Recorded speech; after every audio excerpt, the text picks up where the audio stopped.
Hi guys! In today's video, let's talk about courage and why it's so essential if you want to build a life that feels meaningful, a life that feels like ours. Courage is the ability to do something that frightens us. It's strength in the face of pain or uncertainty. And courage is fascinating because it seems essential to living life worth living. In what way? Because it's foundational, it enables other virtues, because we often need it just to act upon our values.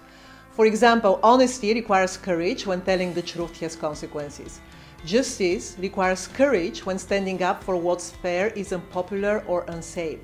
Generosity requires courage when giving costs you something significant: time, money, energy. And in that sense, courage isn't just one value amongst many, it's what allows us to live our values when it matters most.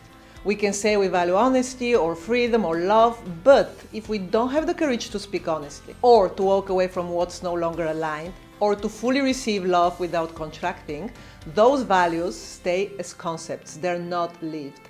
And courage is what lets us embody them. In that way, courage is essential for living a good life.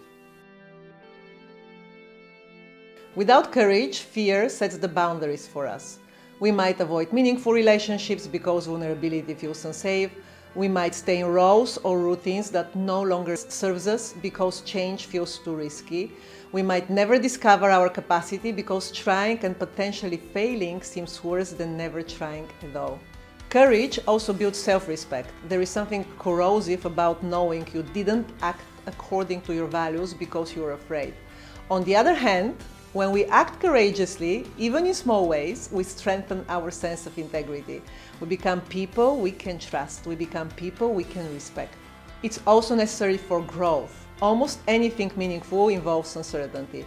Learning new skills, deepening relationships, changing direction, starting over, they all require the courage to step into the unknown.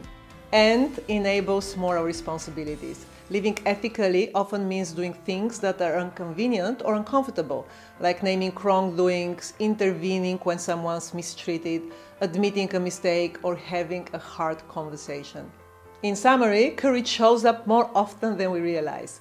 It's there when we tell the truth instead of avoiding it, reinvent ourselves even when no one else understands, say no, walk away, or set a boundary so we can stay true to what matters to us, let go of versions of ourselves that no longer fit, or step into something new with no guarantees, stepping into the unknown. That said, courage isn't an end in itself, it's in service of something. Reckless courage without wisdom or discernment is just being impulsive.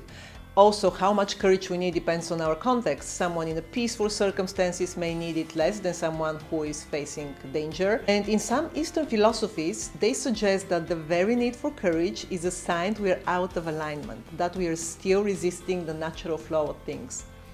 Yet though, even if we think about surrendering, when we want to fully surrender, we need courage. It's the courage to let go, to trust, to release control, to allow life to unfold.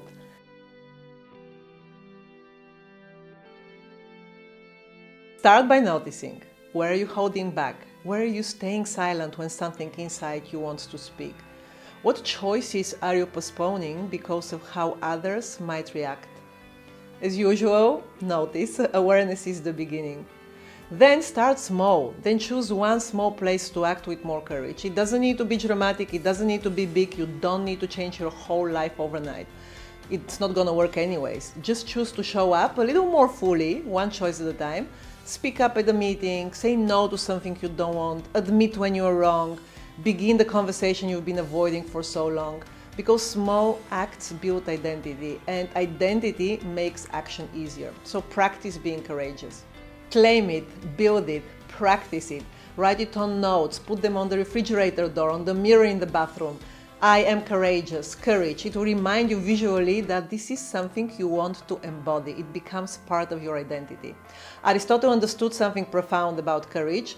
Courage was not about grand, heroic acts, going out on the battlefield, but it's also about finding right measure in each moment. Courage is a virtue, so too little courage and you avoid what matters. Too much courage without wisdom and you act impulsively. You create chaos instead of meaning.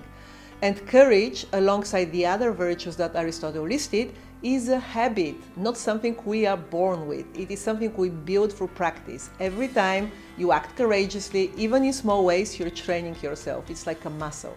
Then celebrate your courage. When you do something brave, pause, acknowledge it. It doesn't matter how big or small.